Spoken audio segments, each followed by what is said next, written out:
Welcome, Vol fans, to Neyland Stadium, where in 9 days the Vols will take on the Oklahoma Sooners. But we're here to talk about Week 1 against Bowling Green in Nashville, Tennessee. I'm Lucas Panzica, joined by Cody McClure, writer for Athlon Sports, and RSS host / producer Miles Collins. We're Rock Solid Sports. Guys, football's in the air. How did it feel waking up this morning? You know, it's football time. It felt great. I saw yesterday we were 24 hours from football games. We've got South Carolina and North Carolina tonight. Vanderbilt plays tonight. It's football time. Michigan plays tonight. Yeah. It's extremely exciting. And I mean, you can't say enough about the hype that's been built up around this team. And for it finally to be showed a little bit Saturday, it's very exciting. Yeah, said hype. The hype train for Tennessee has been realer this year than I've ever seen it. We'll go ahead and jump into that. Obviously, the hype is surrounding Josh Dobbs, Jalen Hurd, Derek Barnett. But who do you guys want to watch? Who do you have your eye on for this game on Saturday? My key is on the offensive line for Tennessee because I want to see how they have improved from last year. They struggled throughout the first part of the season. When Josh Dobbs came in, it really helped them when they could rely on his running ability. So I want to see how they have evolved in Game 1. For me, really, it's almost the entire team. It's hard to narrow it down to just one player because this team was so young last year. Players I'm looking forward to seeing this year, like Cam Sutton, players that dominated at their position last year as a freshman. So to see what they can really do, or at least see what they've done in the offseason now as a sophomore, I'm really looking forward to it.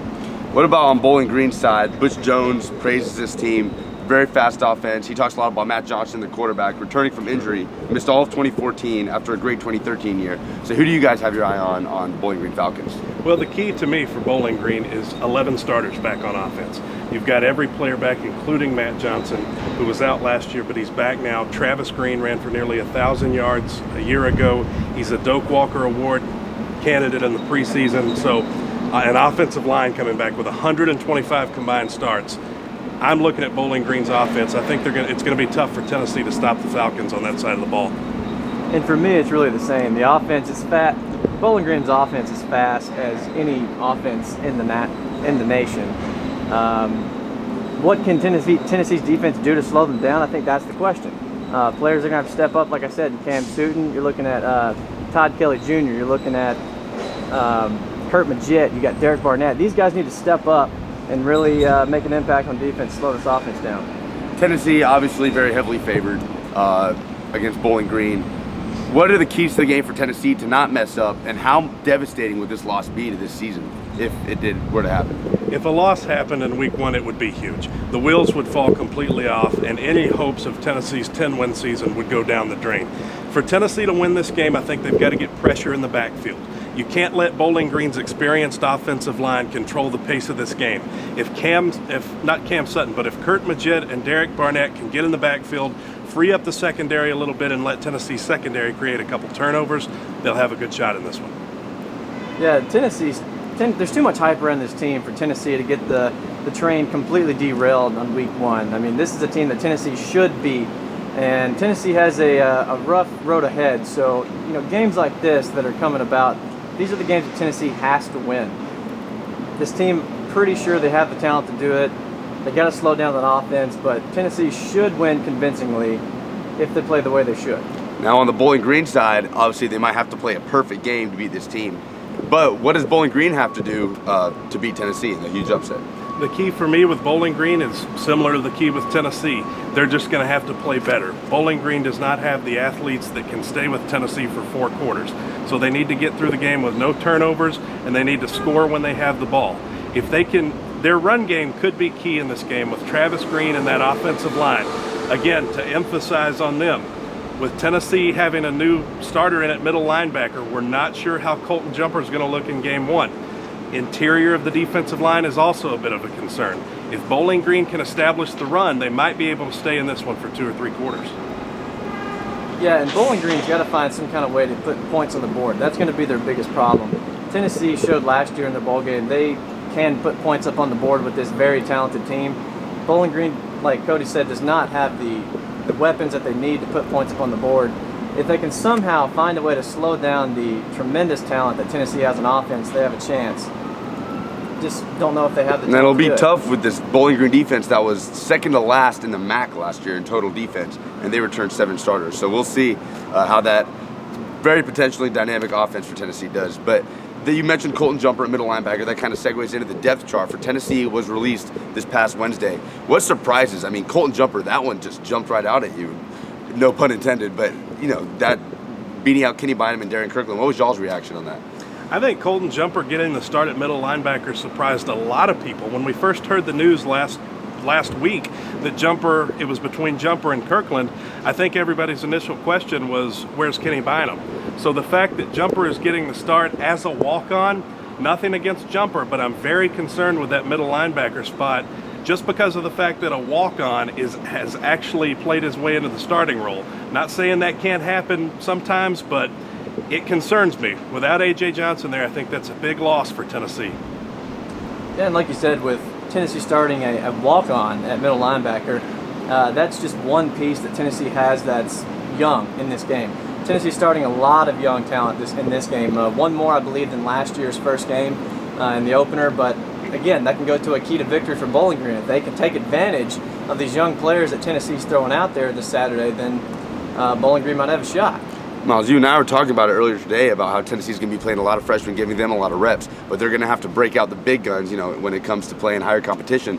But then we're realizing a lot of these freshmen are the big guns, like Khalil McKenzie, Shai Tuttle, Darren Kirkland. A lot of these guys really are going to be so key to Tennessee's season this year. So do you think it's going to be this game about giving them a lot of reps? It's mainly Khalil McKenzie and Shai Tuttle who aren't starting, but do you think that down the season they might end up being the starters at the defensive tackle spot?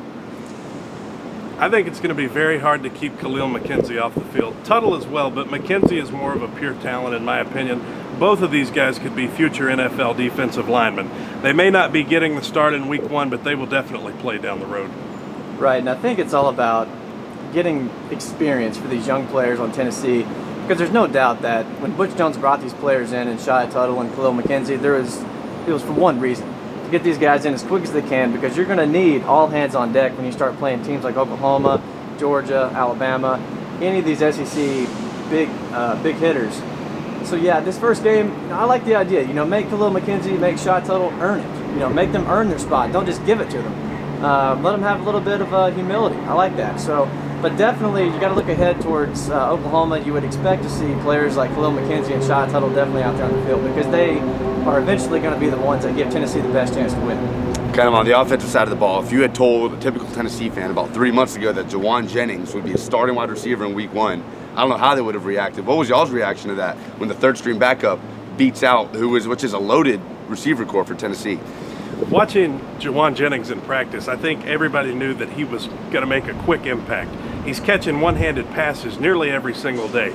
I didn't expect him to be a starter early, but I think that he's going to work into that rotation with a lot of these Tennessee receivers that have more experience. I think he'll do a great job. He'll catch a lot of passes this year.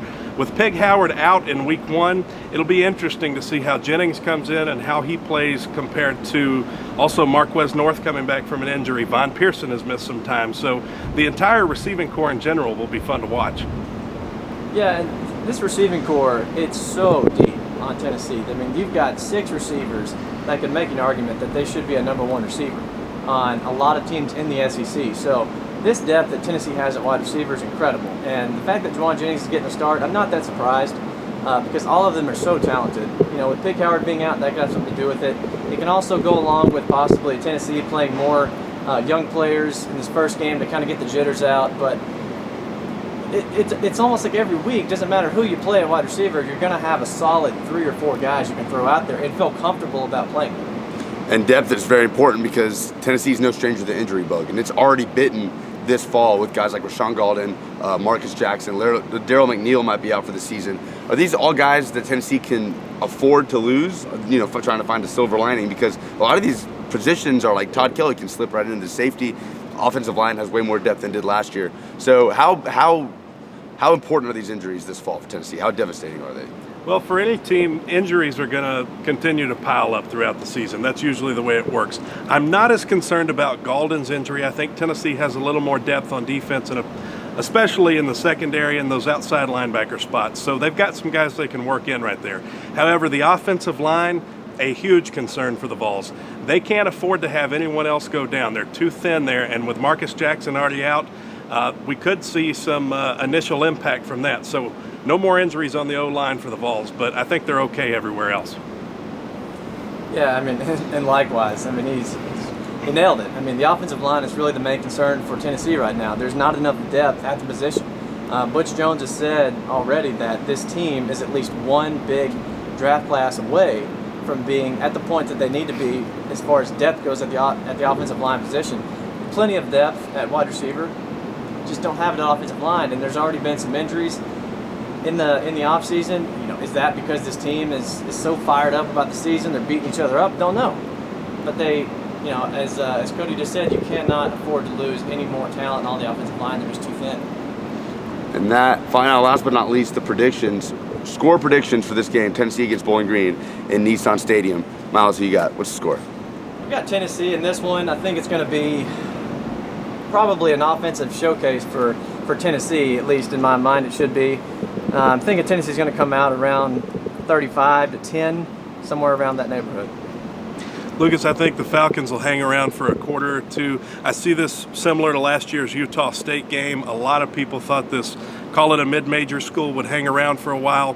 I don't see it happening this year. Maybe a quarter or two, but Tennessee pulls away in the end. They win at 45-20. I like the comparison to the Utah State game, a dynamic offense from out of conference. I'm the same way. I got 41-10 final score. Well, thank you guys for watching. Again, I'm Lucas Panzica, Cody McClure, Miles Collins. Be sure to listen to Rock Salt Sports on 90.3 The Rock, 7 to 8 Mondays and Fridays. We'll see y'all next time.